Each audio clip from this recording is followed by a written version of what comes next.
India, Sri Lanka 11 జట్ల మధ్య జరుగుతున్న 3 రోజుల వార్మప్ మ్యాచ్‌లో రెండో రోజు ఆట ఎన్నో ఆసక్తికరమైన మలుపులతో ముగిసింది. ఇరు జట్ల ముందస్తు ఒప్పందం ప్రకారం మొదటి రోజు శ్రీలంక 90 ఓవర్లు, రెండో రోజు ఇండియా 90 ఓవర్లు, మూడో రోజు చెరొక జట్టు 45 ఓవర్ల పాటు బ్యాటింగ్ చేయాలని నిర్ణయించుకున్నాయి. ఇందులో భాగంగా రెండో రోజు బ్యాటింగ్ ప్రారంభించిన భారత జట్టు ఆట ముగిసే సమయానికి 6 వికెట్ల నష్టానికి 357 పరుగుల భారీ స్కోర్ సాధించింది. శ్రీలంక మొదటి ఇన్నింగ్స్‌లో చేసిన 363 పరుగులకి ఇండియా కేవలం 6 పరుగులు మాత్రమే వెనకబడి ఉంది. అయితే పైకి స్కోరు బోర్డు పటిష్టంగా కనిపిస్తున్నప్పటికీ విశ్లేషణాత్మకంగా చూస్తే టీమిండియా బ్యాటింగ్‌లోని డొల్లతనం స్పష్టంగా బయటపడుతుంది. శ్రీలంక బ్యాటర్లు ఎవరూ సెంచరీలు చేయకపోయినా ప్రతి ఒక్కరూ 30-70 పరుగులతో సమిష్టిగా రాణించి స్థిరమైన ఆటతీరు కనబరిచారు.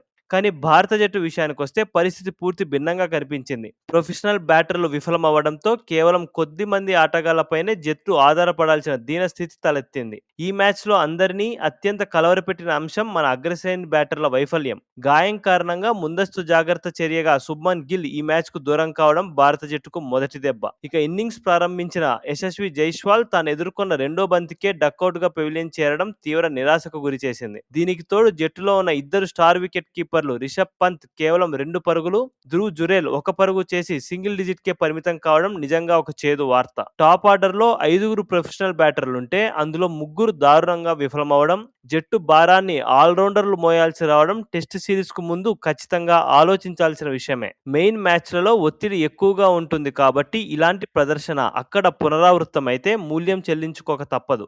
ఇన్ని ప్రతికూలతల మధ్య భారత జట్టుకు అతిపెద్ద ఊరటనిచ్చింది దేవదత్ పడిక్కల్ అద్భుతమైన సెంచరీ.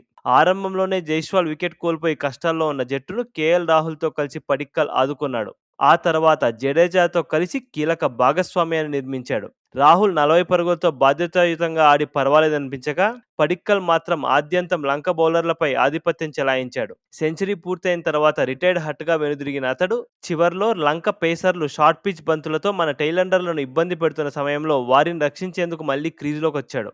ఆఖరి వరకు అజేయంగా నిలబడి 142 పరుగులు చేసి ఒక పరిణితి చెందిన బ్యాటర్‌గా తన సత్తా చాటాడు. కీలక సమయంలో సాయి సుదర్శన్ అందుబాటులో లేనప్పుడు పడిక్కల్ అద్భుతంగా ఫామ్‌లోకి రావడం ఖచ్చితంగా ఇండియాకు శుభవార్తే.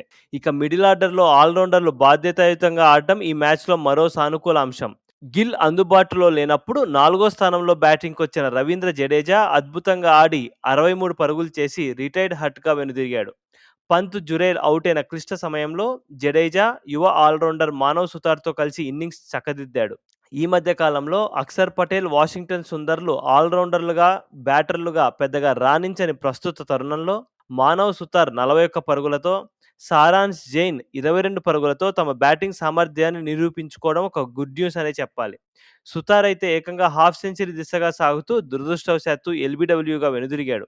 అసలు బ్యాటర్లు చేతులెత్తేసిన చోట ఆల్రౌండర్లు ఆదుకోవడం ప్రశంసనీయం. ఈ మ్యాచ్‌లో అందరినీ అబ్బురపరిచిన మరో అద్భుత ఘట్టం ఆఖరి ఓవర్‌లో చోటు చేసుకుంది.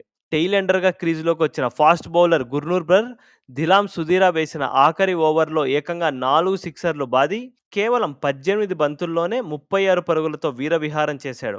ఇతని మెరుపు ఇన్నింగ్స్ కారణంగానే భారత జట్టు 357 పరుగుల భారీ స్కోర్‌ను చేరుకోగలిగింది.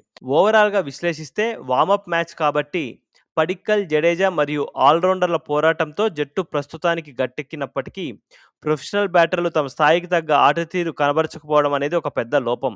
అసలైన సిరీస్ ప్రారంభమయ్యే సమయానికి ఈ లోపాలను సరిదిద్దుకుంటే లంక గడ్డపై టీమిండియా విజయకేతనం ఎగురవేస్తుంది.